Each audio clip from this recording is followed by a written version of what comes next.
อ่าออนดาวสุดเนี่ยก็คาเดย้อนดูอ่านในปืนเกียรติครูครูตันไคเฮาคาครูปืนคำพยัคฆ์วงศ์เนี่ยก็ผู้หนังคือกูก็บ่ได้หันนั่นค่ะได้แชร์ปันปานานั่นค่ะเนาะเอาค่ะก็เอาค่ะหมายสูงด้านเสียงค่ะผู้ดันไคเฮาคา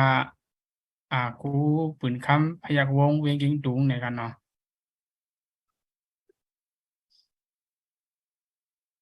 จือมาเลขห้องอายคำมุ่ง นั่นก็อายมุ่งน้อยนะครับเนาะพ่อแม่เป็นอายอุ่นน้อยอีบูต้องอยู่วันใจหลงปันนาเมืองเจค่ะเนาะเจตอนเมืองไฮเจเมือง12ปันนามาเหลวมีในเมืองเขตขวางอยู่นั่นนะครับครูเอาอุดันไคเฮาคาเป็นเจ้าไต้ลือมีพี่น้องโฮมกันดังหนึ่งก็ในการเนาะเฮาว่านางหอม มีนางครูผู้ดันไขเอาค่ะเปลี่ยนนางคำโน้นเปลี่ยนไต้ขึ้นอยู่เวงเกียงตุงเนี่ยค่ะนำหู้กูเอาขาแน่เนี่ยกูเอาเยามาจันธรรมจริยาสองย้ำผายวินเนและสุกตานนะครับเกี่ยวกับเรื่องรองนาการมุกจุ้มจำครูเอาไรตรงหนึ่งมาโฮมก่อตั้งกอริลลาไรฟิงเงได้เวียงหยองห้อยก่อได้หนุ่มอ่ากอหมอกกอหนุ่มเวียงเกียงตุงกอริลลาไรฟิงเงได้เวียงตาคิเล็ก กอริลลาและฟิงเกอร์ได้เวียงเบิงยางเจนนะครับเพราะมาด้วยเกี่ยวกับเรื่องรองการดีไล่จริงครูเฮายามอ่อนผุยบางสอนหลีกได้เข้ามาในเสเวียงหยองห้อยเสเวียงเก่งดุงเวียงตาคิเล็กเวียงเบิงยางในฉะนั้นก็เป็นเขาโฮมบ้านในก่อเฮ็ดออกปาบลิกได้ก่อค้นคว้าปืนไต้แลก่อเฮ็ดออกปาบเฮ็ดลิกได้ดีเวียงเก่งใหม่นะครับในการสื่อสารครูเขายามเฮ็ดครูสอนดีเวียงเก่งดูมาคาดังสิพาผีเมื่อปานเปลี่ยนหมุนจังมุ่งเจ้ามุ่งหนินได้ทุกที่เหตุการณ์ปืนเผาปีเบ้งหลงปานเจ้ามัวเฮิงปีคาดัง3 ปีเหตุการณ์กับ10 คนในเมืองเมื่อปานเจ้าคุณสา9 ปีก็จอยแถมคนปลายเพซึกมาน9 ปีการสื่อข่าวพูดแต่ฮอกผันสุนไลสุนเปลี่ยนก้นการค้นคว้าลิกได้และปืนได้การผู้นำได้การดิโมคราซีซาวเกอร์ได้ SDU ก็ขึ้นลีกันในจริงได้ SRC ก็สวยแถมก้นปลายเพ RRC ก็โฮมสร้างจริงได้ TCC ก็ฟิงเงและลีไลจริงได้ SSCEC ก็สีขาว SHAN และ Congress จริงได้ SSC เอาค่ะเดี๋ยวมีแทงกันเนาะ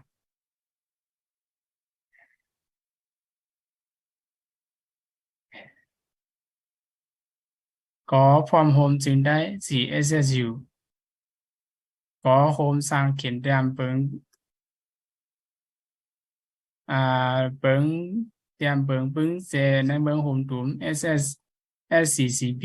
ของสิและเป็นผู้นำเป็นผู้เกื้อกลุ่มของเสียวขึ้นสินได้ RCSS การต้องหนึ่งกันเนาะครูเฮายามต้องหนึ่งมา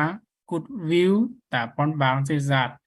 กาเลอเมริกาฟิลิปปินส์อินเดียเมืองอังกฤษเมืองอาซัม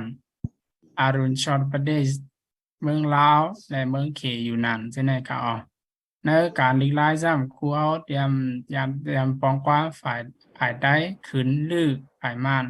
ในฝ่ายได้กำพองอ่าหมอก3 บักโหเหลือกำนำเปลี่ยนรองปืนได้ปืนศาสนาและป้ายตึกมหาภิพาครูเอามีดังสงอ่านลิกเตรียมลิกเปิงหลงเป็นปึงได้และพิงได้และศาสนาสินั่นนะครับปลายวนครูเอาซ้ำจอมลายพุทธาจอมลักเปิงอนัตตามีเหตุมีผลมาคาถาสุนโธซ้ำร้อยสังเปลี่ยนปล่อยนะครับโคฝากตอนอันครูเอาฝากใครฝากถึงนั้นก็อันใกล้ฝากถึงบันก้นหนุ่มนั้นโฮมป้ากูก็ซ้ำลืมฟ้าบานก้นมุงด้วยสู่ปานาสุดโดขอบฟ้าเขียวสุดตีหวายเหลียวมองสุดมือห้องยินถองสุดตีบองหนังเสือนะครับเอาค่ะอันนั้นก็เดเบียนปืนเก็บผู้ตันไขเอาค่ะคู่ปืนคำพยักวงศ์นะครับ เอาค่ะสิบเซนได้ค่ะเดี๋ยวย้อนดูอ่านแหนะปืนแก๊บอ่าอุดานขายเอาขาแดงเจ้านึงนะคะอ๋ออ่า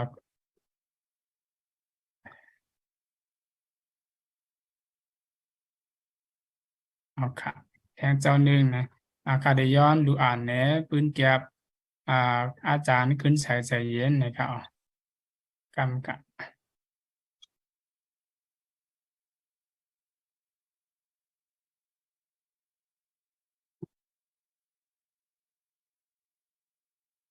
เดี๋ยวย้อนแชร์ในบ้าให้พี่น้องกูก็เลยรู้กว่าจอมนะคะอ๋อเอาค่ะมาสูงดาวเสียงค่ะอ่า ปืนแก็บผู้ดันใครเขาค่ะอาจารย์ขึ้นสายใจเย็นนะครับอ๋อจื่อขึ้นสายใจเย็นนะครับจื่อดังอันเป็นใจวินอูนั่นก็ริชาร์ดนะครับอ๋ออาจารย์ขึ้นสายใจเย็นเขาค่ะในเกิดเมื่อวันที่23เดือนเมษายนเฮงพบาก48ปีวานมันหลงนั่นเมืองเงาะนะครับอ๋อป้ายปิญญาเกี่ยวกับเลยลองป้ายปิญญาสามครูเขายามคืนเห็นดีจันจอมมันเดเลย์นะครับอ๋อดีจันจอมมันเดเลย์คืนปี3ผ่ายป้าย chemistry นะครับอ๋อนาการจ้ำครูเขาผู้ดันใครเขาเข้าโฮมอ่าในปางในการลูกพื้นเมื่อเห็นเกาบาก96ต่อถึง69ต่อถึงเห็นเกาบาก96นะครับอ๋อย่ำเหลียวครูเขาอยู่เศร้าไว้ดีว่าเมืองเกียงใหม่จึงไทยนะครับอ๋อเอาค่ะอันนี้ก็เด็ดเหรียญปืนแก็บวันผู้ดันใครเขาค่ะอ่าอาจารย์ขึ้นแสเสียเยอะนะครับอ๋อเอาค่ะก็ปืนแก็บผู้ดันใครเขาค่ะดังสอนเจ้าได้ก็เดี๋ยวมีเจ้าหนังไหนค่ะอ๋อกำนันและ10กว่าในนะครับเอาขย้อนอ่าผิดเหมาะถึงครูเขาค่ะครูปืนคำพยัคฆ์วงศ์แคนดอร์อ่าไว้เจอเมตตาเจออ่ากรุณาหรือเขาคาเสียแคนดอร์หมอกรัดดันใครกว่าตำแหน่งอันใดหางแฮนมานั่นสิกัมนะครับอ๋อเอาค่ะย้อนผิดบอกถึงครูเขาค่ะครูปืนคำพยัคฆ์วงศ์อย่านำค่ะไม่สูงค่ะผิดบอกค่ะ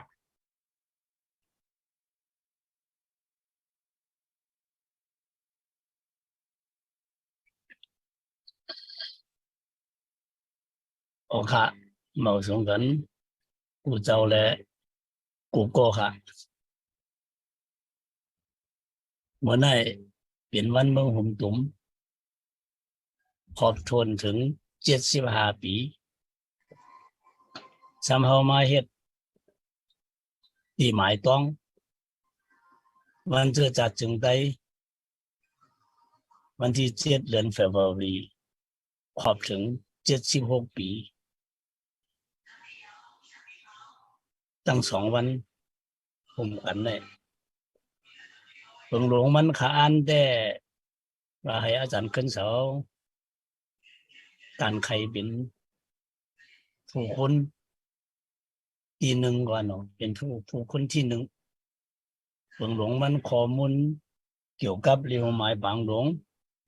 กติความมันกติบางหลวงนำเจ้าบางหลวงเนี่ยอาจารย์เฮาตีลงแดง แดดต้องกึมมีข้อมูลนำเสียเขาแปลอาจารย์ขึ้นทุกย้อนให้เขาต่างดัดการใครวันตั้งนี่แหละเขาก็ได้รับเอาผลความเสียติดตามใครกว่าวันตั้งอาจารย์เนาะก็เตียนตัวหายในก็อาจารย์เฮาเป็นอีก10 การใครเพิ่มแถมกว่าอีกครับวันทั้งสุดเขาย้อนนับย้ำเจ้าคัวเขาเจอหันมาเขาหุมแหละผู้ถอมยินผู้หุมหูทั้งเสียงเปิงหลงมันได้ขอบเจ้าถึงจุ่มเถียนสี่หมุกจุ่มเจ้าคือไตเขาเวียงเมืองเกาะเวียงระยองและหุมสาขาหลายตีอันเอาไปบุญอันในเสเตเฮ็ดมาการไข่ปางการไข่เนอวันอัน คึกตอนคึกคำลำลองตาเมืองไต้เฮาอำนั้นกุนไต้เฮาหลายรองกว่าเนาะอันเฮ็ดมาก็เป็นจุมเจ้าคือไต้เฮากูเว้ยเฮาขาก็ไหลครับตันไขมาหลายบอกทางอาจารย์ขึ้นเสือก็พุ่มกันตันไขมากำหนึ่งวันลูกพื้นกำในวันจื้อจาจึงไต้ไหนมาไหลพุ่มกันตันไขแทงไหนย้อนก่อนตั้งสุดแต่ขอบเจ้าถึง จึงเหมือนไรครับวันเจอจาจึงไต้เฮาวันที่7 February ในเป็นวันเจอจาจึงไต้เนี่ยเขาขาอ่อนกันมักมันมาอ่อนกันจอมมาตัวถึงมาเลี้ยวเขาครับตัวถึงปีใน2เหียง23ในเลยมา76ปีเอาเนี่ยนั่นคู่กันคู่ก็ต้องกันอยู่ปืนก็ผู้หังไผหังมันอยู่นั่นนะมันก็พอหลุดการใครลองปืนกาลีกว่า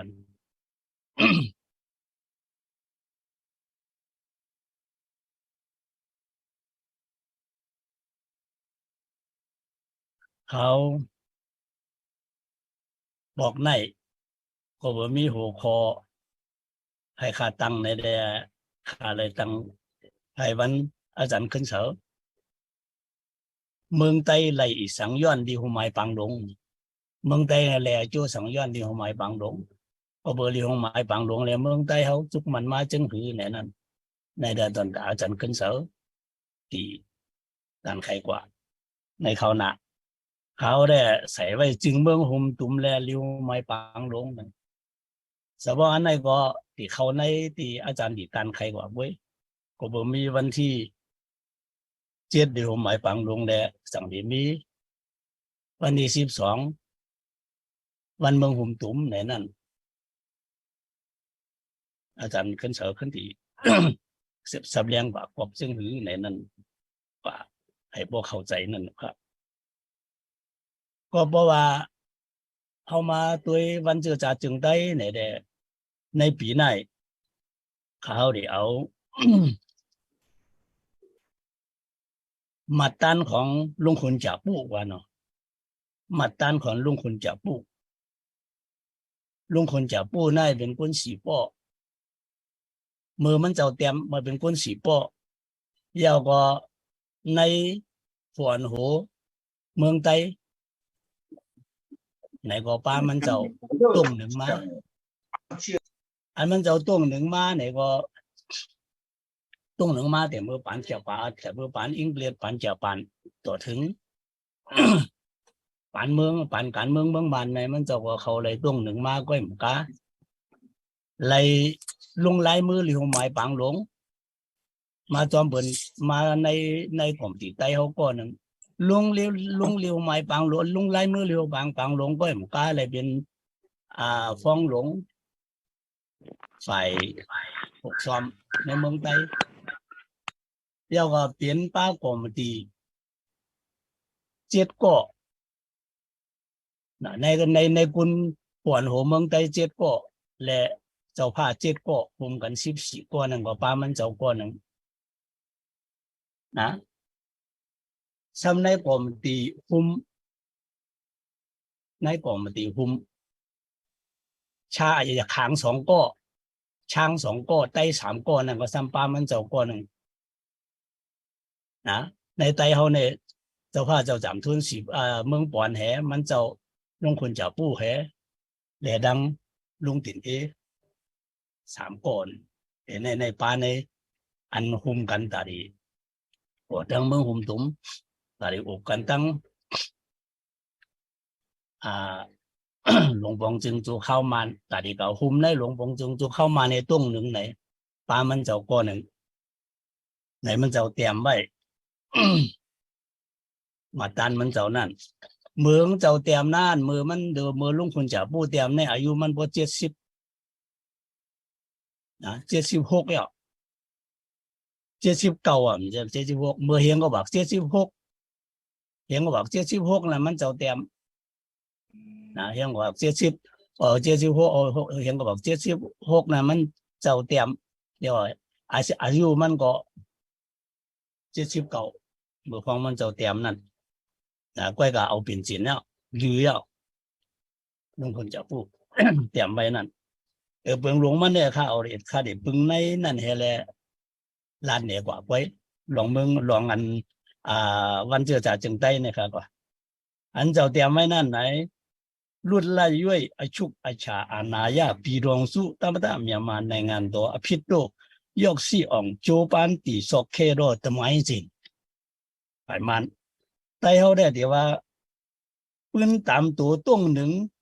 ตาดีก่อตั้งเป็นมาจึงเมืองห่มตุ้มเมียมาจะเรียกว่าในใครค่ะตามตัวของเจ้าต้งหนึ่งมาจึงหือเนี่ยนะครับว่าของเจ้าเตรียมเจ้าเตรียมนั่น ซ้ำแทงอันนั้นก็เอาแทงเจ้าผ้าสะถงอันเป็นเจ้าผ้าปะโอสะถงเล่อันเขาว่าสะถงเล่อันเมืองสีเสียงเจ้าผ้าสีเสียงมาเลี้ยวเจ้าคุณจีเตรียมไว้แชมปีอามาโดปงวันนั้นเขาเปลี่ยนภายอังกฤษว่า the arrow of Shanstead ในหังว่าจังอันมันเจ้าเตรียมไว้มันเจ้าในซ้ำมันปั่นไว้ซึ่งในปัญหาการเมืองไต้ในหนึ่งก็เบอร์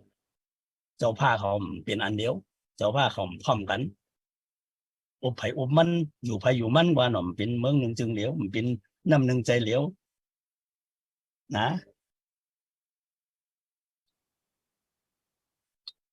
ซ้ำเมื่อปาน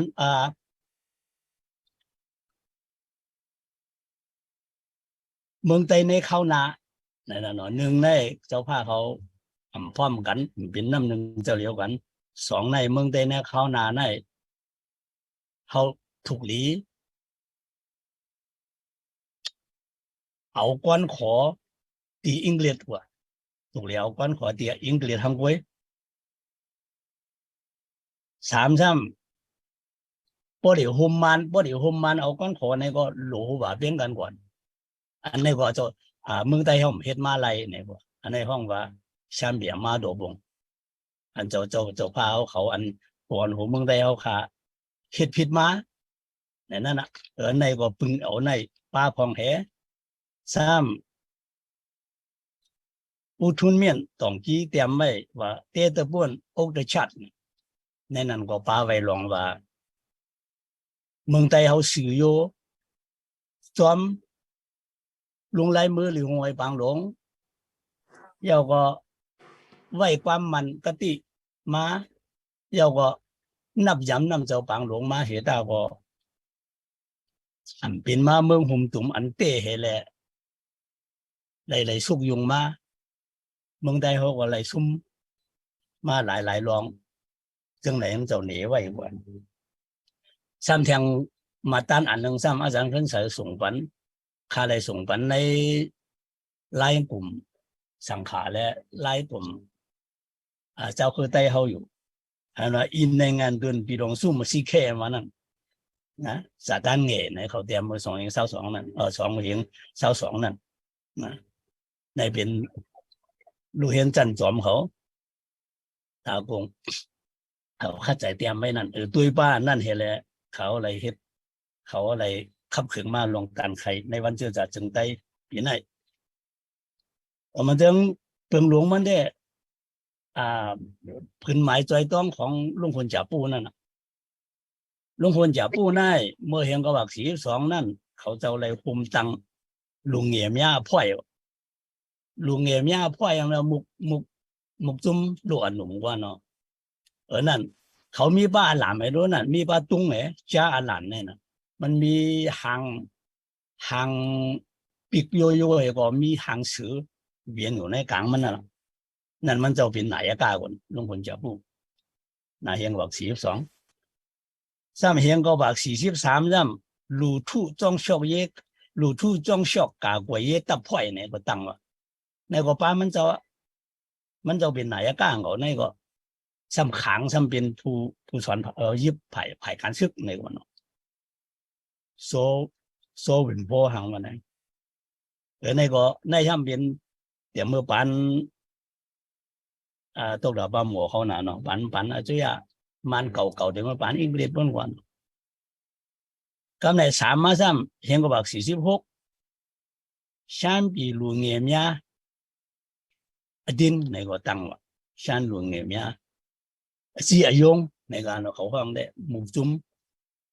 มหลวนหนุ่มไตเนี่ยไตวันนั้น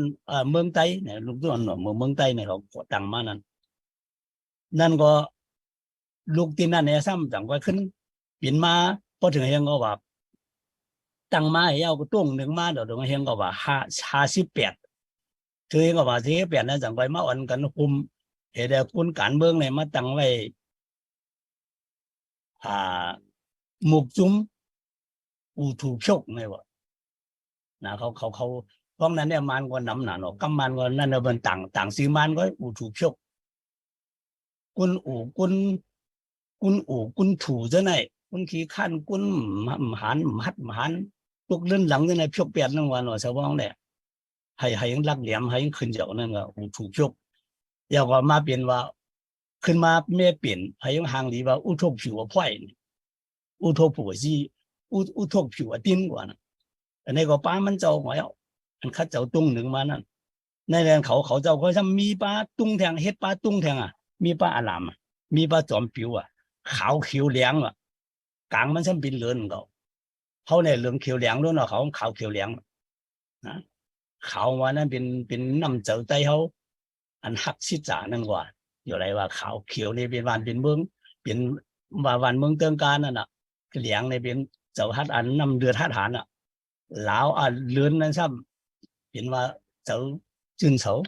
มีเจ้าจืนเสานั่นกว่าเนาะเนี่ยมีตราเนี่ยเพราะนั้นแต่เมาสูงวันนั้นเตี๋ยเจ้ามาเหมือนนั่นวะนะยังก็ว่า58ยังก็ว่า58ว่าเมาสูงพวกเขาตักกันถึงเมาสูงนะยื่นมือกว่ามันจึงจะหมันเขานั่นยื่นมือกว่าก็เมืองไทยเนี่ยซ้ำเอาปอกมาใส่หน้าอกขึ้นเมาสูงเมืองไทยนี่ไหนว่าเนาะนั่นพอตักกันก็อะไรอันคนตอบมันก็เลยนั่นนะเมาสูงเมืองไทยเนี่ยนั่นน่ะเนี่ยมันเจ้าเตรียมไว้ในอันมาตันเจ้าเจ้าไหนว่าเนาะมันก็มือปั่นนั่นเดี๋ยวเจ้าเจ้ามาเย่าไหนมันป่องว่าเมาสูงอันว่านั้นตื่นหาใจมือปั่นใหม่ในก้อยเจ้ามาได้เห็นใจมาอ่อนตั้งเห็นใจมาเถียมมาเห็นว่า58แล้วนี่ก่อนเห็นว่า58เนี่ยเป็นวันเป็นปีนะเขาก่อตั้งไล่ลูกขึ้นนู่นอันในเขาเจ้าก็ก่อตั้งลองตุ้งหนึ่งตาการเมืองไทยให้บ่เอาเมืองไทยป้นจัดขี้ขาอังกฤษป้นจัดขี้ขาจ่าบันเมื่อนั้นตุ้งหนึ่งมาในจุ่มเขาเจ้าเนี่ยเลยว่าข้าเจ้าเต้ๆวันปอตัวไหนจึงหนักมาตันมานั่นแล้วก็วันเจอจัดจึงไต้เอาไหนตีมันเจ้าเตรียมไม่อันเด้อ่อนตั้งไหนเป็นวันที่7 เดือนสิงหาคม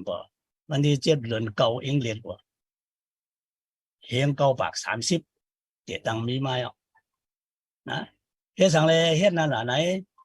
มันเฮียงแล้วมีมาเหมือนนั่นล่ะไหนอังกฤษเขาผิดหมอกเจ้าผ้าเขาก็ขึ้นหลังกินเลี้ยงที่เมืองอังกฤษพุ่นกว่าเดี๋ยวอังกฤษเขาในอาจารย์ขึ้นเขาก็แค่นดีผู้รายละเอียดเสียค่าแล้วก็ผิดหมอกด่าเข้าห่มปางกินเข้ากลางคำนั่นนะผิดหมอกเจ้าผ้าสีพวกเหลียวไว้หรือเจ้านั่นผิดกำในเจ้าผ้าเขามาโอบกันเนี่ยเอาสารคัดเตรียมเรียกสารคัดมันจึงเปียกเดี๋ยวกลางเจ้านั่นน่ะป้อมห้องดังบนกว่าห้องกว่านั่นโอบอังกฤษเขาก็ย้อมไล่เป็นอันเถียงกันอุบกันนั่งเตี้ยๆวายๆเย้าจังก็อังกฤษก็ตกย้อมนั่นพอตกลงย้อมจังก็ป้ากว่ามาเจ้าผ้าสีพ่อเจ้าผ้าเมืองมิตรเจ้าผ้าเกียงตุงเจ้าผ้าเฉียนหวีอันกว่าบุญกว่าเราเป็นคนการแข่งอังกฤษหลายๆลูกเป็นคนอ่องนอกเมืองหลายๆสมัยป้ามาอันเขาเจ้าคัดเจ้าเอาอ่องเป้หลวงปองจึงอันยิบเหนือเขานั่นเขาเอาวันนั้นมักมันเป็นวันจืดจัดจึงไต้ใช่เมียวดานีเนี่ยเขาวันนั้นมักมันกว่าเนาะเหลือนวันที่7เขาก็เนี่ยเซปเทมเบอร์เดี๋ยวมาเห็นก็บัก30ปุ่นนะแล้วในพอถึงมาปางหลวง47 เลยมาลงที่หัวหมายปังลงกันเก้าข้ออีสังเก้าข้อนั้นได้กรรมมาเกี่ยวกับเมืองไทยเอาจึงหือเกี่ยวกับตั้งหมดจึงหือในแหละอาจารย์ขึ้นสายติขึ้นสับเลี้ยง ไหวถ้าได้เดียมลาเดียวนะเดี๋ยวแล้วว่าเดี๋ยวหมายบอกลงเก้าข้อตกลงแล้วกะติเก้าวุฒิปังลงห้าข้อมีเอากะติเก้าวุฒิความมันกะติกว่าเนาะความมันกะติอันตั้งเมืองหมานเมืองไทยปันกันลาดกันไว้ที่ปังลงนั่นห้าข้อนั่นก็มีเอาตกลงกันเอากำในโลกคัดเจ้าหุมกันตั้งมันตั้งไตตั้งขางตั้งช้างไอ้แหละเฮ็ดกว่าจ้อมยุ่มย้ำปรสีอันเอาเลยตกลงกันสมจังรักน้ำอะไรตกลงกันในวันกันเฮ็ดกว่าจ้อมหมันนั่นเปิดป้าอันก็มันกะติอันไว้กันที่ปังหลงนั่นเอาหาคอนั่นเนี่ยก็คัดเจ้าเฮ็ดกว่านั่นคือที่บินมาเมืองห่มตุ่มนั่นบินมาเอาตัวถึงมาเลี้ยวก็เพราะว่าคัดเจ้าเฮ็ดกันเอามาเลี้ยวได้ไผก็ไม่คัดเจ้าเฮ็ดรู้ไตก็นานคัดเจ้าเฮ็ดนั่นอันนั้นห้องว่าน้ำเจ้าปังหลงไหนก็คัดเจ้าเฮ็ดมามีดีหัวหมายปังหลงเก้าข้อแหมีความมันกะติหาข้อปังหลงหาข้อแหมีน้ำใจปังหลงมาแหไหนคัดเจ้าเฮ็ดมานั่นตัวถึงอบกันตัวถึงวันที่เตะมาปล่อยปังหลวงตัวถึงวันที่3ตัวถึงวันที่12นู่นเนาะตัวถึงวันที่11 12ลงลายมือลุงคนจะพูดได้ว่าวันที่6ไหนก็นั้นเตรียมไว้นะวันที่6ตัวถึงวันที่12เนี่ยก็วันไหนคัดเจ้าเฮ็ดมานั่นในวันที่7นั่นเผาก็ว่าเมืองวันนั้นเขาได้เฮ็ดเอาเป็นวันไหนอย่างในมาไว้ในมาหุ่มกันว่าเป็นวันจื้อจัดจึงไต้เนี่ยชานมิวดานี่นั่นน่ะทีเดียงลุงวันจะพูดได้ว่าชานมิวดาเมียนี่เนี่ยว่าปาเมียมันเนี่ยนะชานมิวดาเมียนี่เนี่ยชานมิวดาเมียนี่ว่านั้นยี่ว่ามันอ่านถึงหืออะไรนะเขาอ่านถึงหืออะไรไหนปลาขังปลาช้างอะไรรู้ไหนนะอันมาลงเรียนในเรียวหมายปังลงนั้นป้าขางช้างไตอยู่ไรมาว่าช้างมิวตามีนี่เนี่ยเมื่อนั้นเนี่ยก็มีเผอปัวช้างมิวตานี่เนี่ยได้เป็นไตก็โยเป็นของเสื้อจัดไตหลายๆก็โยป้าต่างมิวโยเนี่ยไผก็พูดเหมือนนั้นนะยุ่มยำมาว่าช้างมิวตานี่เนี่ยก็บ่เฮ็ดตีมงไตได้ช้างมิวตามีนี่เนี่ยก็ยุ่มยำมาเป็นวันเสื้อจัดทั้งหมดนั่นแหละใจวันเตอร์จะไต่เขาหลายๆก็นะอันพอจอมหนังลุงคนเจ้าผู้หลัดเตรียมไปไหนนะเมื่อฉันมิวตามีอันนี้ว่าไหนวะเมื่อนั้นได้ข้ามเอาพวกไว้เสียลุงเลียวหมายปังหลวงเย้าในวันที่12เย้านั่น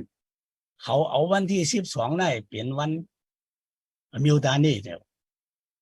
12เนี่ยมิวตานี่ต้องก็ขางช้างกระยากระยินดีกว่าเนาะขางย่างเหลียงกว่าไตมันปลาหมดนั่นแหละมองว่าต้องชื่อมันเนี่ยต่างไว้ว่าต้องการตามยายมิวดานี่ต้องการตามยามิวดานี่ไว้ในจังก็ขึ้นมาตั้งอกมันตั้งมาในมือใต้ตู้ผิวรู้ตัวจังไปว่าในเป็นหลวงเป็นวันปีหลงจู้โยในจังก็เปลี่ยนมาเป็นวันปีหลงจู้ต้องการตามิวดานี่นั่นนะจังมาเปลี่ยนมาเป็นปีหลงจู้วันที่12วันที่12ตีเตียงเปลี่ยนต้องการตามิวดานี่นั่นน่ะต้องการตามิวดานี่นะวันจื้อจัดเมืองสันหลอยวันจื้อจัดกุลเมืองสันหลอยเนี่ยว่าเนาะวันที่12ใจปีหลงจู้นี่นะใจเมืองบ้านเมืองหุ่มตุ้มไว้มาเตะจังไว้บ้านอ่อยชั้นตายเห็นวันจังไว้ขึ้นมาเตะจังไว้ขึ้นมาเปลี่ยนว่าวันปีหลงจู้วันเมืองหุ่มตุ้มวันไหนเขานั่นนะบอจอมออกมาตันนุ่งหุ่นจะพูดย้ำไม่ในกันนั่นจังว่าเมืองหัวอันตุงเจ้าจ่าจึงได้จอมปิวเจ้าจ่าจึงได้ในก็ เอาขึ้นจอมปิวอันมือเขาเจ้าเขียนไว้อุทกผิวข่อยนั่นน่ะอุทกผิวดินนั่นขึ้นมาแม่ขึ้นมาอุบกันเนาะตรงดอกบ้านหยาในจังไว้มาเสนออันเหนเมียวเหนไว้ลองอาทิตย์ปีอันนี้ก็อันขาวนั่นเปลี่ยนก็เป็นอันเหลืองนั่นน่ะเพราะว่าเขาเป็นกุนเนื้อเหลือง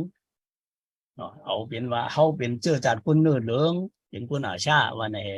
จังไว้เอาเหลืองเขียวเหลืองเนี่ยเขียวเหลืองมันตั้งเหลืองได้เหมือนเก่าอยู่ก็เอามาเปลี่ยนอันขาวเป็นอันเหลืองนั่นเหลืองเขียวเหลืองว่าในตัวถึงมาเลี้ยวเข้าใจตัวถึงมาเลี้ยวเนี่ยเป็นเขียวเหลืองเดี๋ยวไหนแต่ว่าวันเจ้าจัดจึงใจเขาเนี่ยพอมาตัวพอมาหุบตัวถึงพอเบอร์ป้าขางป้าช้างแหละวันที่เจ็ดในเป็นวันอันตังไรหนึ่งตังไรของสี่ป้องการมุกจุ้มพร้อมหุ่มกุนเมืองสันลอยเนี่ยนะไหนก็เบอร์ตังไรมุกจุ้มอะไรอันหนึ่ง Supreme Council of the United Hill People ลงในกว่าเนาะก็เบอร์ตังไรกว่างเสียในอันหนึ่งตกลงกันตังไรอันไหนอะไรวันที่เจ็ดในเป็นลำลองเป็นวันเจอจัดวันนั้นแทงอันนั้นซ้ำตังไร Shan State Council ของสีเมืองไต้อันเจ้าภาคครึ่งหนึ่งตกลงเจ้าภาคก็ตกลงเจ้าภาคครึ่งหนึ่งคุณเมืองครึ่งหนึ่งมาคุมกันตาดีอ่อนหูการปกป้องเมืองไต้กว่าเมื่อนานนั้นการพ้องงำเมืองไต้กว่าเมื่อนานนั้นมาตกลงกันเลยในวันไหนวันไหนอันหนึ่งนะวันไหนอันหนึ่งพอวันไหนเฮ็ดอีสังไว้เอาพอตั้งเอาวันที่เจ็ดในมาตั้งไหนเอาได้อีสังไว้เอาเพราะว่าที่เหตุการณ์ตาพวกป้องไหนได้เจ้าผ้าสามก้อก็คุณผ่อนหัวคุณเมืองสามก้อผู้ต่างถูกคุณเมืองสามก้อเจ็ดก้อก็พระเจ้าผ้าเจ็ดเจ้าก็เขาเจ้าผู้ต่างถูกคุณเมืองก็เจ็ดก้อเมื่อนั้นนะ33ก้อในก็เจ้าผ้า33เจ้าในก็ผู้ต่างถูกคุณเมืองก็33ก้อนะก็ในวันที่เจ็ดในจังไปเป็นวันนั้นว่าวันเจอจ่าจึงไต้วันนั้นมันบอกมาก็เบอร์ป้าของสีพวกปองมุกจุ้มพร้อมหุ่มกุนเมืองสันลอยนั่นน่ะก็เบอร์เอาจื่อจังไหนป้าเนาะอยู่ไรว่าฉันมีดามยานนี่ในเห็นป้าขังป้าช้างว่านั้นเนาะเมื่อนั่นกว่าเนาะพอมาป่านเฮามาเหลียวในได้มันป้าไผเอาป้าไตคือเหลียวไว้เอาโอ้บุลองไว้เอาใครป้าก่อนก็ทางหลานเนี่ยเขามันมามีจื่อว่ามีช้างมีดาในดิๆนั่นอยู่ไรหลวงปู่จึงมันอันเป็นซึกมันก็คัดเจอเฮ็ดให้เบิ่นเข้าใจแม่น่ะด้วยล่ะเพราะว่าชาเมียวตานี่เนี่ยเขาใครห้องจังไหนก้อยชาเมียวตานี่กะเหยี่ยเมียวตานี่กะชินเมียวตานี่ชินเมียวตานี่ลาหูเมียวตานี่ปะลองเมียวตานี่ตาอังเมียวตานี่ก่อนว่าเมียวตานี่เขาใครใจในก้อยพอใจว่าชาเมียวตานี่เนี่ยเขาแค่จุ่มอ่ะแต่เขาจะถามว่าฉันอยู่ตอนนี้ในเดี๋ยวมาเอากงเอามุนเลยตีเตียงเปลี่ยนมันขึ้นยาบันขึ้นเนาะเพราะฉันอยู่ตอนนี้มันป่องว่าเป็นวันคือไตเขาหลายๆก็อ่ะป้าคนเมืองไตอ่ะเมื่อนั้นก็แบบมันก็ต้องใครเอาเปลี่ยนซะนั้นตัวปีในก็ซึกมันอันมาเหนือลอยไตเลี้ยงแล้วมาอ่านเนี่ยอย่างก็เรียกยืนมุกจุ้มงำเย็นเขานั่นนะเรียกยืนเขานั่นยังมาเดี๋ยวว่าชายเมียวดานี่ไหนรู้นะคำว่าชันปีเนี่ยยังซ้ำว่าชันปีเมียวดานี่อันนั้นชันปีเนี่ยเมียวดานี่ผมเจ้าชายเมียวดานี่ไหนไว้นั่นบอกว่าใครอีกว่าเป็นของเคยได้ละลายไว้อะเหมือนจังวันกระเย็นเมียวดานี่ก็อีวันกระเย็นละลายไว้อะต่างเพิ่มไปอ่ะกระชินเมียวดานี่ก็บันกระชินไว้ต่างเครื่องป้ายเอาเนี่ยมันใครแจกไม่แน่เนาะให้เจ้าคือไตในเมืองไต้เขาเนี่ยเขาแปลแล้วว่าชาเมียวดานี่เนี่ยมันเกี่ยวเขาเอาเกี่ยวไตละหลายก็เอามันใครกว่าปันจังนั้นพอมาตัวกว่าเนาะอันนี้เพราะว่ามาที่มาตานั่นเนาะมันจึงเฮ็ดฮาดลงกว่าก็ผู้พองไอ้ คือไอ้เฮ็ดมันจังหู้ไอ้เฮ็ดกว่านั่นน่ะว่าเฮ็ดกว่านี่ก็มันจึงแจกให้เลยให้หันถังพิษกันนั่นใครส่วนปลาจะไหนกว่าป้ากว่าเนาะเมื่อจังเขาโหแต่สิรู้เอาไผ่ภูมิอาณาtập sức mạnhเขาเนี่ยหลวงปองจึงมันไว้แล้วtập sứcหลวงปองจึงtập sức mạnhไว้แล้วเขาโหแต่สิน่ะนะว่าเมื่อปานอังกฤษในอังกฤษมาแจกให้เลยปกครองมาแจกให้เลยฟ้องงำย่าคือคุณเมืองแตกกันอย่างคันไหนมันเป็นอันมันเป็นรักเบิงอันลีกว่าเนาะมันเขาจะโหดอ่ะสิรู้เขาโหดอ่ะสิไปมาเขาซ้ำเฮ็ดว่ะเขาซ้ำเฮ็ดว่ามามันว่ามันลีในเสตาก็เขาซ้ำรับก็จะเปิดเผยว่าจะซ้ำเฮ็ดว่ะเขาซ้ำมาแยกเขามาแจกเขาอะไรปกครองหัวนั่นน่ะในเขาก็ซ้ำถูกริ้วจอมในกว่าเนาะถูกริ้วจอมลงในพอเอามือปานนั่นกว่าเนาะปานเมื่อตั้งเมืองหุมตุ่มมานั่นเขาขึ้นมาเฮ็ดตุงจอมปิวเมืองหุมตุ่มนั่นน่ะจอมปิวเมืองหุมตุ่มนั่นก็มีเหลาหลวงเหลาใหญ่ๆมีเครื่องกลางย่อเหลาหาลูกในเรียบไว้นั่นพอเอาลุงคนจับปูว่าได้ลุงคนจับปูมันในมาตั้นลุงคนจับปูนั้นในขึ้นมาจอยดองลุงคนจับปูในเหลาเหยอะๆนั่นเลี้ยงจูไผ่นะเลี้ยงจูน้ำเจ้าปูเจ้าคืออันมาหุมกันสารคัดหลวงพ่องำอังกฤษหลวงพ่องำจับปานมาหลวงพ่องำอันนั้นตรามานั่นหุมกันให้แล้วตึกตัวเขียวมวยอันนั้นปุ่นมวยแปดนั่นอันนั้นเป็นเหลาลูกนั่นเราใหญ่ๆนั่นเป็นอันนั้นอันหาลูกเอวเรียบนั้นซ้ำเมืองไตเมืองขางเมืองช้างเดียวกับเมืองยางเหลียงเมืองมันก็เป็นเหลาลุงไว้ใจเครื่องกลางนะเอวเรียบนั่นเมืองมันในติป้ามอนติป้าอยากแข่งติป้ายางน่ะเนาะเพราะเพื่อนนั้นมือพองนั้นมอนตั้งอยากแข่งในมันหุบไว้เอาลูกมันซิมเอาไว้หึงเอาเขามีเมืองเอาก็ไหนเหลาลุกนั่นมันมอนย่างในป้าในนั้นก็อยากแข่งนะย่างเผือกแหมอนแหนอยากแข่งป้ากันในเหลาลุกนั่นเหลามันนั่นก็ไหนเหลาตุ้งเหมือนนั่นได้อันเป็นจอมปิวเหมือนนั่นได้เหลาใหญ่ลูกหนึ่งเหลาเรียกหาลูกนั่นเหลาใหญ่ๆนั่นเป็นมันใช่นะเหลาใหญ่ๆนั่นเจ้ามันว่ามันเหลาใหญ่ๆนั่นเป็นตั้งมดน้ำเจ้าอันคุมกันลูกพื้นนั่นผมจะหุมกันดูดพื้นเอาแล้วก้อนขอนั่นอันนั้นเหลาใหญ่ๆจากนั้นมีเหลาหาลูกนั่นเหมือนเจ้าข่าวว่าอันว่ามันไกลนั้นได้มาตั้นลุงคนจะพูดได้ว่าขางแหย่างแหอ้อมใจขางแหช้างแหย่างเหลียงแหไตแหมานแหเนี่ยหาลูกเรียบนั่นนะนั่นมีมาตัวถึงปันผู้ชุมเนี่ยวันยึดอาณาตัวถึงเห็นก็บอก74จังไว้มาเปลี่ยนเป็น14ลูกถึงมาปันผู้ชุมด้านสวยขินหมองขินยุ่นเขาจะไว้มาเปลี่ยนเป็นเหลาแล้วเปลี่ยนเป็นเหลืองเขียวแดงในเหลานั่นนั่นย้อนนั้นแหละมือนั่นเนี่ยก็ก่อนตั้งกว่าเนาะมือเต๋งก็ว่าเฮ้ยก็เปลี่ยนอันไว้เจอหุมกันนี่แหละตั้งมันตั้งไตเนี่ยมันจีตั้งเมืองหุมกันมาเนี่ยเขาคัดใจมาเนี่ยมันเหนียวจึงหนังกว่าเนาะพอเวลาไว้นั่นน่ะยังมีลองขี้เปียกไว้อันจะต้องเตรียมไว้ลองเปียกไว้ว่าลองว่าลองเปียกลองเต้นะเมื่อเลี้ยงลูกเขามาปังหลวงเย้า12เย้าในเพราะผู้ชุมเหนียววันเพราะผู้ชุมของสันติเมื่อไหนก็มันก็สั่งนั่นเพราะสั่งไหนมันลาดว่ามันมีกระเปียมันมีเนาะเพราะว่าหุมกันเย้าเพราะหุมกันไรเย้าในก็สั่งกันผมเมกันเอากันเย้าในก็กินแขกกันเย้าก็ดีกว่าไตเมื่อในก็สั่งกันนั่นเอากระเปียเม่นั้นมีมันก็เอากระเปียนั้นลดเหนียวนั่นคือกระเปียว่ามองจี้เย่เต้มาแค่เดเนี่ยสบองเนี่ยปีย้อนสั่งน้องเฮเลยจึงไหนจึงนั้นในกว่าน้องย้อนสั่งน้องในนั้นว่าพอเปิดขังช้างยางไตขังช้างไตมันเนี่ยคุมกันเน่ามันจึงกินแขกกันเน่าไม่นั่นกว่าก็เนี่ยขังซ้ำตอบไหนวะขังซ้ำตอบว่าเขา มือดีเตะหน้าเฮิรนในเช้าในพอเป็นนั่งยิงไหนพอดีเตะหน้าเฮิรนในมันได้วนนอนตีเอาลีห้ามเอาลีห้าพวกเอาในตรงที่เลยปึงห้ามเลยปึงห้าตรงนี้หยุ่มเลยหยุ่มไรห้าเนี่ยเพราะว่าหยุ่มไรเอามันจังไว้เอาเนี่ยมือเหลียวได้ก็เบอร์เขาขายอยู่มั่แล้วเขาขาเหมือนเขาขาก็เหมือนจังนั่งยิงเอา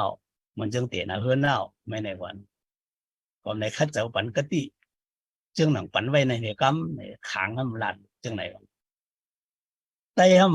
ว่าจังอะไรไหน หัวอันหัวไต้ซ้ำกูเปลี่ยนว่าอันไต้เขาใครสั่งได้เขาขาใครสั่งได้เขาขาใครลาแต่กูเปลี่ยนเหมือนเจ้ามันมาอยู่เมืองไต้มานั่งจองไต้ไต้ซ้ำหมอกำมันพอตลาเหเปิดมาหลูมาตันก็อ้าวไต้เนี่ยนับยำหนาให้แล้วให้หัวอย่างหัวมาหัวตลาซ้ำหัวหลีหนาแบบมันสักไต้ซ้ำหัวอีกก็หมุนหัวอีกคอกว่าอ้าวเหมือนเจ้าเขาเนี่ยแก่ไหนแขนไหนเนี่ยไว้สาวอันกันหลูอันกันตันใครไรสังโกอันกันเฮ็ดอันกันปันนั่นน่ะแปรแทงปอกลงมาพอในมีปอกตะกะมันซ้ำปลามามือมันโหตลานั่นหันตะกะมันเนี่ยมันเคยตกใจละอันมันโหนั่นเป็นเบี้ยวลูกมันไตเนี่ยหู้ที่เปลี่ยนกับตีปองมันน่ะเนาะก็มันซ้ำหู้นั่นน่ะมันว่าซื่อละในปองหันตะกะมันนั่นก็มันห้องลาดว่าเหมือนจังโหตลาว่ะพอเห็นแล้วตั้งโหตั้งลาดนั่นนะห้องตู้ปมกตยาตีเน็กว่าสีเนี่ยนะว่าจีวันไหนก็ว่ากำเป็นผลนั่นน่ะมันบอกว่าชื่อไหนโหท้องกะโหต้องกะประมาณเดียวเด็กๆนี่เนาะเวซ่าแม่เนี่ยมันใครวันไหนเนี่ยในก็อย่าไปเปลี่ยนนันเหตุกรรมในวันอันมาเขาขาดตกลงกันในเมืองมันอย่าไปเขาเปลี่ยนเจ้าหนังมันเจ้ามันมาโหตะไลแล้วเขาขำหุกไตเขาหุกกำมันนั่นเหตุกรรมในวันอย่าไปมาเหรียญกินเฮาในวันใครวันนั่นเด้นะกูเบอร์ปันพวกกำมันกูเบอร์กูมันนั่นกับลาดเนี่ยกูแต่กะมันนั่นกับลาดเนี่ยเปิ้นเนี่ยมันขึ้นลาดนั่นน่ะมันอันอยู่กุนมันอันอยู่ที่จอกนั่นอย่าไปว่าสังนานเขาตะลาน่ะอยู่ติดเนี่ยพอเย้าตะลาพอเย้าปังตะลากว่าเนี่ยเขาได้เวียงตากินเมื่อกว่าเขาได้เวียงเมื่อก็อันเขาอันเขาอย่างก็ขันตะลานเขาอะไรได้ในมันปกเท่านั้นกว่าเนาะปันลาดนั่นน่ะอันมันเจ้าพ่อนั่นในกว่าอย่าเปลี่ยนนันเอกรรมในก็ไต่เขาสั่งผู้ช่วงสั้นก็ขึ้นไหวขึ้นอะไรแล้วมาโคขึ้นเต้ว่าตึ้งเต็มบันเป็นเมียวนั่นในว่าเนาะอีกข้าใจวันหูอีกข้าจะเฮ็ดกว่าตรงนี้ในอะไรปันก็ดีสิใจอะไรข้าจะเฮ็ดนั่นนะนั่นในมันบอกว่ามือตั้งอันเรียนตั้งอันเต้นั่นน่ะเนาะมือดีใหญ่กันให้ได้หยอกกันนั่นเขาจะข้าจะเฮ็ดมาในไต่เขาคัดเจ้าเต้ว่าเยาอันนี้ก็ที่สิจ่าเห็นเลยจอมมาก็เป็นไต่เขาเยาเพียงก็ว่า58ไต่เขาเนี่ยก็เบอร์มันสุกสักยุงยังให้เลยไต่เขาลุกขึ้นก็เจ้าผ้าเขาเจ้าเอาผู้อันหูเมืองไต้อันการปกครองเขาย่ำพอเอาใจใส่ลงลุกขึ้นก็เบอร์หยุ่มย้ำสินตังดิโมคราซีก็เบอร์หยุ่มย้ำกติกวุฒิปังหลงเนาะกำมันกติที่ปังหลงหยุ่มย้ำน้ำเจ้าปังหลงในเหตุคัดเจอตัวพ่อเยานั่นน่ะตัวพ่อถึงนะตัวพ่อถึงในเขาจะยังมีว่าทางมีดับเนี่ยมีหมุกจุ่มอันตาดีทิ้งอะไรการเมืองไต้เนี่ยวะในมาตราลงหุ่นอย่าพูดเด้ในงานเย่พ่อยจี้เนี่ยนะเขาตั้งไว้นั่นห้องว่ายาปาลากาเนี่ยนะยาปาลากาชันปีตู้รุ่นเมียวเย่ของแคลดเนี่ยของแคลดกว่าเนาะกุนเกียดกว่าเนาะของแคลดกุนเมืองไต้และเมืองหลวนแล้วเดี๋ยวนะโยมพออันขาเข้าใจได้ของแคลดกุนเมืองไต้เดี๋ยวเมืองหลวนแล้วเอากุนเมืองผมลุมกุนเมืองไต้ก็เหมือนกับเมืองไต้เขาก็ได้หลวนแล้วไหนมีอภัยอันนั้นเขาเจ้าเตะตังไว้อะในก็เป็นเจ้าผ้าเขาเจ้าเลยตั้งลุงคนจับปู้ในก็ไปอ่ะมันจะบอกอ่อนว่าคัดเจ้าเฮ็ดอ่ะนะ doนั้นแหละเพราะว่ามาหูเปี้ยวในถึงngày ngàyมันวันเจอจะจึงใต้ไหนวันเจอจะจึงใต้ไหนมันเป็นวันนั้นเจ้าผ้าแด่คนเมืองใต้เจ้าผ้าแด่พวกผู้ต่างตัวเมืองใต้ตกลงกันว่าที่คุมมือกันในแหละพวกของพวกของเมืองใต้เพราะนั้นไว้นะที่พวกที่อ่อนหูการเมืองใต้นั่นน่ะเจ้าผ้าอ่อนหูโยโย่เจ้าผ้าก็หมอนหูคุณเมืองโยโย่ก็เจ้าคุณเมืองก็หมอนหูคุมกันอ่อนหูนั่นกันว่าตั้งเจ้าผ้าตั้งคุณเมืองพอคุมกันเนี่ยก็ครึ่งนั่นน่ะเจ้าผ้าครึ่งคุณเมืองครึ่งเดี๋ยวนั้นเดี๋ยววันอันตกลงกันใดจะนั้นเป็นได้อันเขาจะนับได้ว่าวันที่7นี่นะวันที่7เดือนเพบรีซ้ำแทงรองนั่นก็มันจึงขาวลานกว่าเมื่อไงนั่นน่ะอันว่าของสีพวกป๋องเขาก่อตั้งเลยของสีพวกป๋องก่อสีป๋องการมุกจุ้มพร้อมหุมคุณเมืองสันร้อยในเจ้าขวัญเมืองเจ้าขวัญเมืองเขียนไว้ในพื้นเมืองใต้แหละการไว้เมืองใต้นั่นขาขึ้นเอานั่นมาขึ้นลาดไว้ ลาดเหนไว้ป้าตังไรกองเสียนั่นแหละซ้ำตังไรชานเสด็จกองเสียว่าหุมกันตั้งคุณเมืองตั้งเจ้าผ้าหุมกันนั่นแหละใน2 อันในแต่ก็เป็นมาวันสื่อจัดจึงไต้เนี่ยเป็นวันสื่อจัดจึงไต้อันเปิงหลวงมันได้เปลี่ยนอะไรอ่ะอธิการมันเขามักมันเป็นมันเปิงหลวงจึงไต้ลองว่าออกเสียงอย่างเพียงจัดว่าเพียงจื้อจัดว่าตุงจัดว่านั้นก็เขาเขาลัดกันในวันไหนเราไปกับก็ไปกันเฮ็ดกว่าเนาะเฮ็ดเขาคัดจะเฮ็ดถึงไรไหนนั่นน่ะก็เสนอเฮ็ดนั่นก่อนลัดเนี่ยเนาะก่อนใครเฮ็ดนั่นกว่าเนาะต่างเนี่ยในปังกลุ่มนั้นจำเป็นเจ้าผ้าหลวงเมืองยองหวยนั่นน่ะเจ้าคำศึกเจ้าผ้าหลวงเจ้าคำศึกในจำเป็นข้อต่างเป็นข้อลัดเนี่ยเพียงเจ้าจ่าเท่าหลวงมีเดี๋ยวก็ตุงเจ้าจ่าเท่าหลวงมีเนี่ยเดี๋ยวจำไว้วันหุ่มไม่ได้ให้ตกหลับบ้านหยานเฉียววน หัวยาหลงบ้านหยานในจำไปมาเฮ็ดมาตั้งกองจีไข่อัดเขาไว้มาอุกกันในอ่อนกันเฮ็ดนั่นแหละที่เฮ็ดหือมันนี่กวางก็หือมันนี่ยาวก็หือเหลือนมันนี่ไว้จึงหือพอความเพียงเจ้าจัดในพอเอาจึงหือที่เตรียมหลายบอกให้มันเนี่ยกันนะเอาในเอาของพ้องนั้นได้ก็เบอร์กำนำเป็นเจ้าฟ้าใต้อ่อนหูเลยเอาความใต้นั่นเขาเปลี่ยนความใต้ไปนั่นเดี๋ยวก็ปุ๊กก็อ่อนกันปุ๊กไปอ่อนกันห้องนั่นน่ะเนาะห้องก็ห้องนั้นได้มือห้องใหม่ๆก็ตีเตรียมไล่น้ำกันเนาะที่เตรียมเนี่ย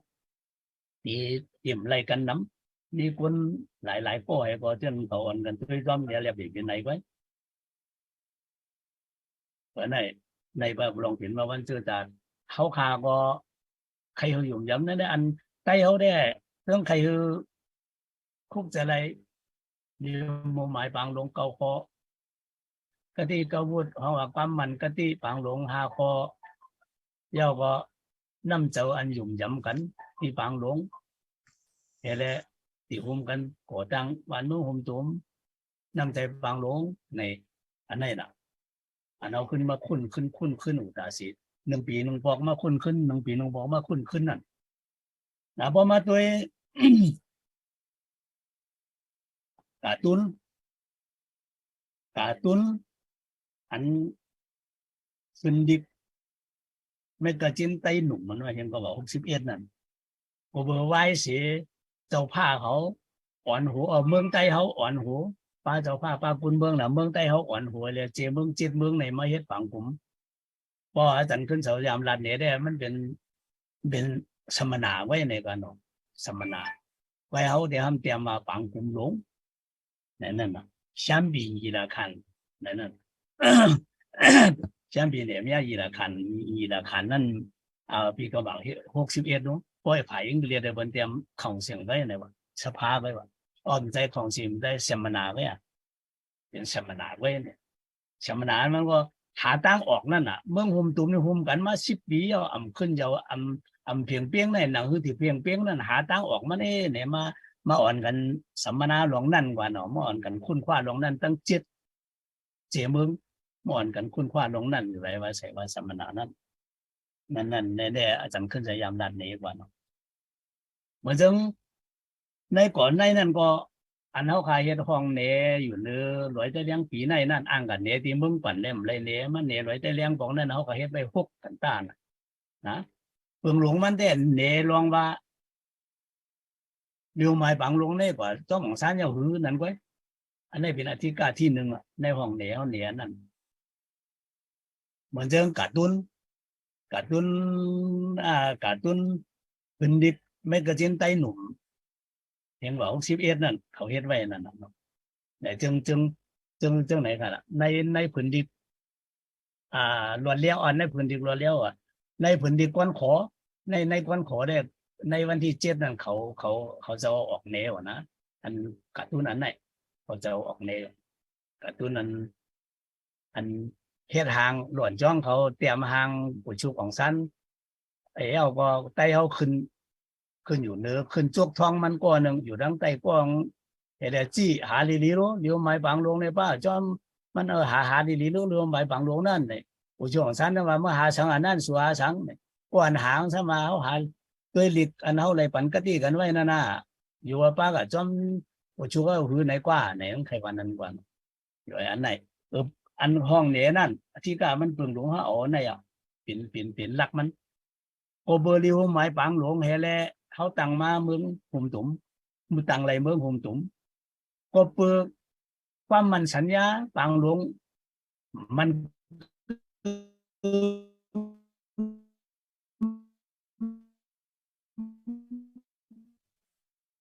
มันจอมปังหลวงซึ่งมันจอมก็มันก็ที่ปังหลวงก็เบอร์ยุ่มย้ำเฮ็ดจอมน้ำเจ้าปังหลวงมีน้ำเจ้าปังหลวงเฮ็ดจอมก็ที่น้ำปองว่ามีน้ำใจเนาะก็เบอร์มีน้ำเจ้าปังหลวงแลวันเมืองคุมตัวเนี่ยจะไปยุ่งมาใน76 ปีต่อถึงวันเมื่อเนี่ยตึกยุ่งตึกสุกสักตึกยุ่งนะมหาบอกก็บังก็เบอร์เรียวหมายบางหลวงอันเดียวไว้พื้นเดียวไว้ก็เบอร์เรียวหมายบางหลวงพื้นเดียวเนี่ยก็เบอร์เมืองมันใน7 เมือง8 เมืองบางเมืองมันนั่นก็เบอร์เมืองมันซ้อมไว้เมืองมันซ้อมกำมันก็ดีก็ว่าน้ำใจปังหลวงนั่นเมืองมันดึม8จังไว้เอายุงมาต่อถึงโมเหลียวต่อถึงมีจังไว้มีไล่ลูกขึ้นเพียงกว่า48เมืองใต้เขากว่าเนาะออกมาหลายเมียวต่อถึงโมเหลียวต่อถึงเอาน้ำเย็นก็ยังถึงเฮ็ดจอมลืมหมายปังหลวงก็มันก็ที่ปังหลวงน้ำเจ้าปังหลวงอยู่เว้ยนะเอาน้ำเย็นเนี่ยจังเดี๋ยวมาเฮ็ดปังผม21ปังผมหลวง21ขอนแพร่21ปังหลวง21เนี่ยก็เบอร์เร็วหมายปังหลวงติมาขึ้นก็มันก็ที่ปังหลวงแดน้ำเจ้าปังหลวงไว้ต่อถึงเมื่อเร็วก็ย่อซึ่งมันชิมอาณากว่าก็ย่อเขาก็ดึกเข้าใจอันนั้นนะแต่เมืองไทยเอาในว่าเข้าใจอันนั้นไว้ในเอานั้นเฮ็ดแล้วก็ต่อถึงมาพวกของต่อถึงเมื่อเร็วนั่นก่อนในห้องเนี่ยเขาก็เฮ็ดนั่นเอาอธิการมันก็บ่หันแม่นผืนไม้จอยต้องผืนไม้ต้องมาตันของลุงพลจับปูเนี่ยในมือมันเจ้าเตรียมนั่นมันเจ้าลาดในก็เบอร์มันตึกใครนะมันเป็นหนาวเหยาเขาวัดใครวัดเหยาหนาวหลวงพ่อมลุกไรเนี่ยมาโซจินลั่นจินอันเป็นตะเป้ผู้ชุมนี่วินซ้ำกึ่งกลางไม้มาถามอันคัดเจ้าเฮ็ดมาตั้งหมดในตามเมืองปีหลงจูเฮ็ดมาเลยคัดเจ้าหุ่มมาเนี่ยอันเต้มันเป็นซึ่งเต้อันเปิ้นเตรียมไว้เต้มีอยู่ในใครฮู้กับซบกับปากใครฮู้นังเสียงเตียนโกโหโกหลานมันก็อันยามเฮ็ดมาจอมนั่นอันเต้มันว่าเนี่ยมาถามมันก็ตั้งลืมฮู้ตัวอีกนึงมันเป็นใครอันหนาวมันขึ้นสูงหนาวหนาวเจ้าขึ้นสูงหนาวฮู้ตัวอีกนึงลุกมันนั่งแหเขาถามหังก็ตอบเปล่าเขาถามหังก็ลาดกว่าที่เดียวนั่นนะยังบอกสิยังก็บอก76นั่นว่าลาเขาเจ้ามือก็ย่ามันก็ยาตัวมันอยู่ไว้เพราะหายมาย่อขึ้นมาวนขึ้นมานั่นก็เตรียมกันให้ไปติมทุนก็ เขาเตรียมให้เตรียมทุนกันเนาะห้องลูกใต้ลูกคนจะอ้วนมาเฮ็ดส่วนใดส่วนเป็นคนเมืองใต้แต่เมื่อปานบุตรว่าเมื่อในเมื่อปานMGนั่นแต่มาก่อตั้งนั่นห้องลูกใต้ไม้ก็ขึ้นเม็ดอัดขึ้นอันเขาอัดเย้าก่อนเขาอัดกว่าเย้าเขาขึ้นเอาเขากับเม่เย้าเขามาสูงขึ้นกับเนี่ยมาสูงจิริลันจินปาตีนั่นนะปาตีเนี่ยมาสูงจิริลันเป็นคุณผู้ชุมในวินนั่นแต่ขึ้นเอามาปันถอมขึ้นผู้ต้องถอมมาไปเตรียมทนนั้นขึ้นเอานั้นไม้ให้ลุงโป้อันโดใส่หางแท่งโดแถมหางแท่งหางแท่งในเป็นขึ้นใหญ่ๆไว้นั่นน่ะนั่นเดี๋ยวอันตั้งมีดีกวนขอมีดีกวนขอมีดีต่อยหอกกว่าเนาะไว้เอาไว้ในมือซักผ้ามีนั่นขึ้นเอามาไว้ที่ขาโมเดลเดียมีที่ขาก็ในขาจังๆเอาในรัดถ้าเข้าใจเฮ็ดได้ขาให้เพิ่นให้จุ่มกุนหนุ่มเขาโป้หมดเอาอ่ะใส่ในความโป้ให้เป็นดีก็เอาโหลดแจ๊ดไว้พวกขาแจ๊ดแล้วเขาได้ส่งกับมันผู้ลงเหรียญเขาตั้งอาจารย์ขึ้นเสาเขากว่าตัวถึง ตั้งในเมืองบนกันเนาะคือเขาแจ๊ดด้วยเรียๆก็ตีเฮ็ดออกในว่ามันเป็นไผ่มันไว้ตีเฮ็ดเป็นป๊อบออกไปในจังเลยแจกให้กูเนาหูหันถึงนั่นน่ะเขาส่งหนึ่งมาตือมือเตะเขาเตะวันเมืองในเขาวนนี่สังไอเตะมาเขาเดี๋ยวอันเตะจังหรือเผื่อมาย่ากันตั้งผู้ช่วงท่านเขาสำเร็จคัดเสาให้บ่เตะอะไรเมืองเฟดเรลีนะเขาต้องเตะเฮ็ดจังหรือไปในคัดเสาเฮ็ดมานั่นนะมันจังคิงอันเตรียมไว้อาจารย์ขึ้นเสาส่งปันค่าอะไรค่าส่งปันเงินอินในงานดุลปีดองสู้มาซีเคในเมืองเฮาในเมืองมันเนี่ยยามมีเมืองหุ่มตุ่มมานั่นก็บ่ห่างในมันเหนรองว่าพอเมืองหุ่มตุ่มได้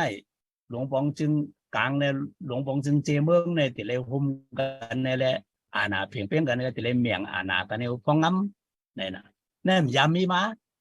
กำไร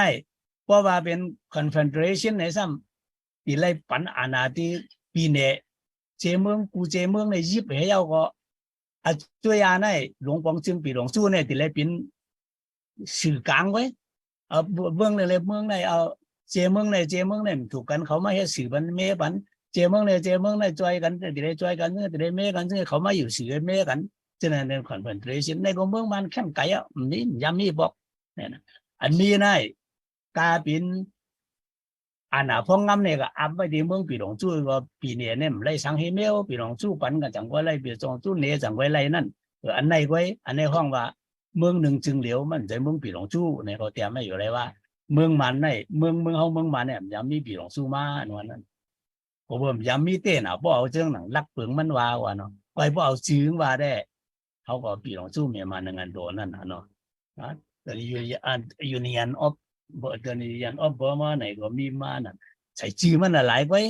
ไหนว่าเขาใครว่านั่นก็ไม่ไหนแหละมือนาไนเพราะว่าที่หุมกันไหนก็ดูเป็นหัวเพียงกันในหุมยาวนั่นน่ะด้านแต่หัวเพียงกันในหุมนั่นก็เป็นกติกาวุฒิปังหลงแล้วความมันกติที่ปังหลงอันเฮียงกับบักสีเจ็ดอันตั้งขังช้างไตเลยมันยาปุกกับมันนั่นเย้าไหนขึ้นมาขอบขึ้นที่นั่นขึ้นพอขอบขึ้นที่นั่นไหนก็อันเจ้าผ้าเขาแล้วขังช้างมาญากันในเลยตกลงกันที่หุมกันก่อตั้งการวันเมืองจอมกันไหนก็มาเย้าที่วันที่7นั่นแทงแล้วพอในวันที่7นั่นอย่างไว้ลำลองตาเมืองไต้เฮาเตะคึกลึกตาวันเมืองไต้เฮาเตะมันใจคึกลึกตาไต้เฮาไว้มันใจกันเนาะคึกลึกตาผู้เจ้าคือ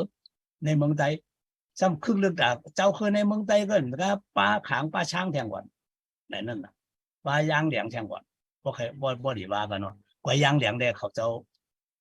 มือปางหลวงนั่นเขาเจ้าเขาคุมเป็นผู้สังเกตเว้ยไหนนั่นโอ้ค่ะในให้บ่เข้าใจไว้เข้ากันเนาะในยังบ่สมบ่ใครปุ้นกว่าเขาย้ำมันก็เขาว่าได้เอาถึง9 โมงกว่าเนี่ยมาบ่ปุ้นกว่า10 นาทีย้อนนั้นแหละทั้งหมดอันเขาตันไข่มาได้อันมันเปลี่ยนอันใครเนี่ย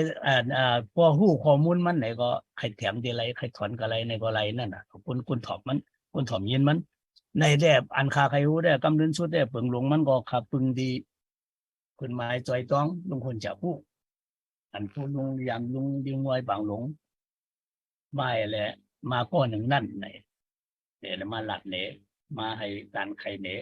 ให้พูดออกยี่เนาะเขาเลยพูดพร้อมมีหนังนั้นมีหนังไหนคะอย่าว่าย้อนขอบเจ้าสั่งคุณเอาคุณหมุน